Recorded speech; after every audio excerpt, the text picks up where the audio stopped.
Nagtatrabaho naman, serbisyo lang para sa sampayanan. Pero ba't lagi kaming napag-initan?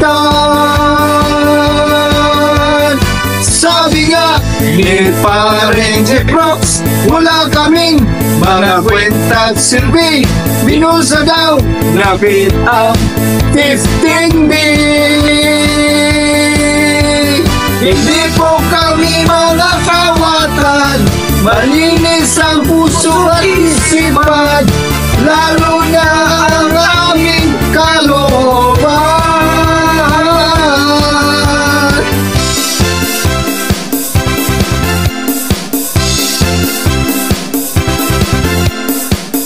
Di kami, oh kawatan. Di kami